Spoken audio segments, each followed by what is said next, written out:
Bienvenue. Aujourd'hui, on plonge dans un sujet assez déroutant, je dois dire, les séances spirites du début du XXe siècle.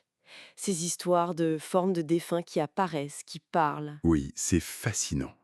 Et on va s'appuyer sur un texte d'époque, un extrait de Les apparitions matérialisées, tome 2. C'est un livre qui essaie de documenter tout ça très sérieusement, enfin, pour l'époque. D'accord. Et notre but, c'est de voir un peu comment, d'après ce livre, on était censé reconnaître ces apparitions et quelles preuves on avançait. Exactement. Comment passait-on de «une forme est apparue» à «c'est Andert»? Le texte insiste beaucoup là-dessus d'ailleurs. Ce n'étaient pas des inconnus, hein. Justement, comment? Qu'est-ce qui permettait cette identification si certaine apparemment? Alors, d'après les témoignages rapportés, c'était basé sur des choses très concrètes. La ressemblance physique d'abord, le visage bien sûr, mais aussi la taille, la démarche, même des détails comme une cicatrice, on cite un John Pauls avec un poignet cassé reconnu. Ah oui, des détails très précis. Tout à fait, et puis la voix aussi. Le texte dit qu'elle était inchangée. Le caractère de la personne, pareil. Incroyable! Mais ça repose quand même beaucoup sur le témoignage, non? Sur le ressenti des participants. Oui, en partie. Mais le texte ajoute autre chose. Les apparitions elles-mêmes donnaient des preuves. Elles rappelaient des souvenirs, des épisodes de leur vie que seuls les proches pouvaient connaître. Ah d'accord. Pour lever le doute, en quelque sorte. C'est ça.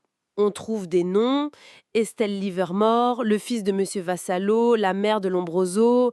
L'idée, c'était vraiment de prouver l'identité. Bon, ça c'est pour la reconnaissance. Mais le livre va plus loin, il parle de preuves quasi physiques, c'est ça.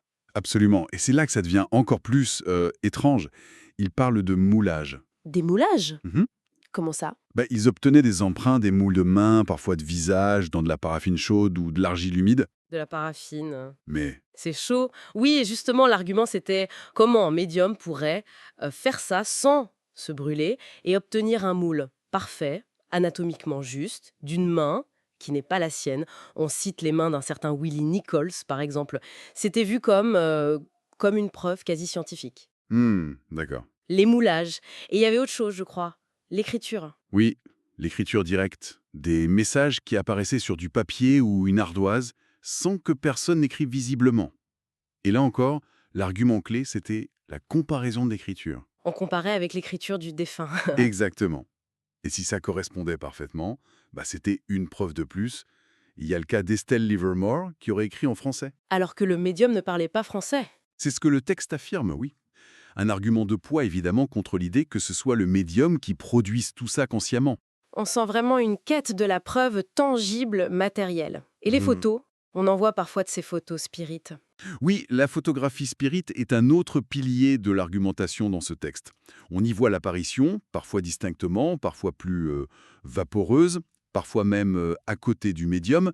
La photo de Katie King avec William Crookes est très connue. Et là, l'argument, c'est quoi? La ressemblance. La ressemblance constante, oui.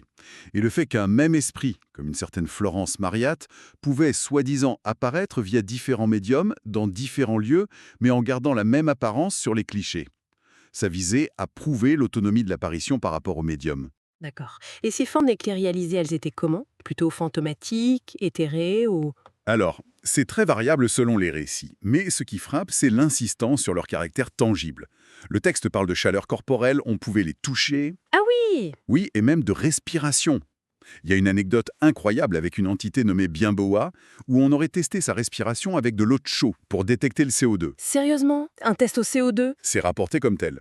Donc, des formes solides, capables d'interagir, de déplacer des objets, d'embrasser, mais aussi capables de se dissoudre sur place, de fondre ou de passer à travers les murs ou le sol. Une nature très paradoxale en fait.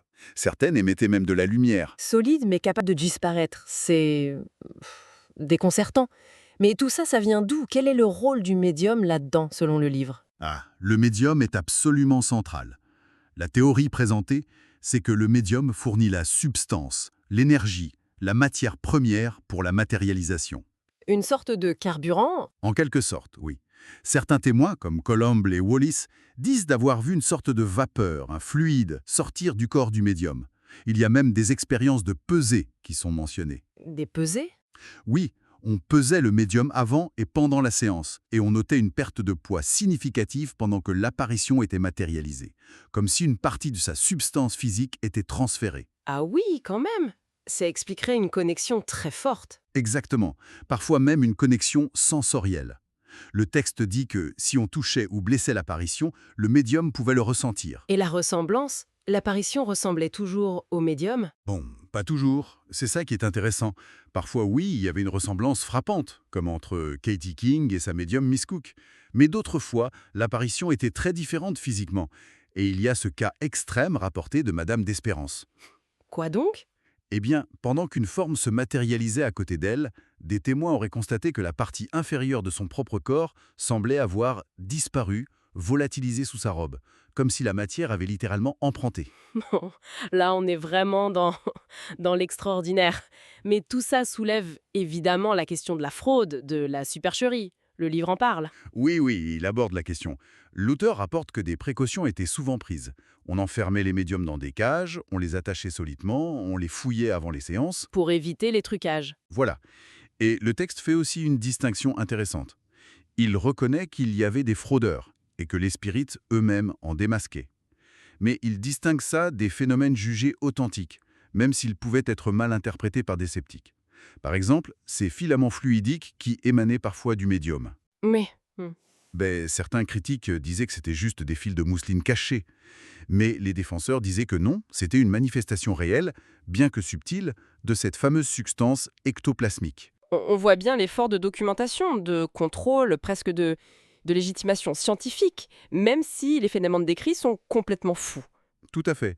C'est un document incroyable sur la mentalité de l'époque, sur comment on essayait de comprendre ces expériences, de les prouver avec les outils et les concepts disponibles. Une tentative de cartographier l'invisible en quelque sorte. C'est vrai. Et en refermant ce genre de lecture, même si on reste très sceptique, on ne peut pas s'empêcher de se demander, au fond, qu'est-ce que ça nous dit? Hmm. Toute cette énergie dépensée, cette recherche minutieuse de preuves de la survie après la mort, cette documentation de l'étrange, Qu'est-ce que ça révèle sur les angoisses, les espoirs de l'époque? oui, voilà, sur le besoin humain de trouver du sens peut-être, face à la mort, face aux limites de la science de l'époque qui laissait encore tant de mystères. Absolument. Et la forme que ça prend, cette tentative quasi scientifique de prouver l'immatériel, c'est ça qui est particulièrement révélateur de cette période, je trouve. Ça nous interroge sur notre propre rapport à l'inconnu, finalement.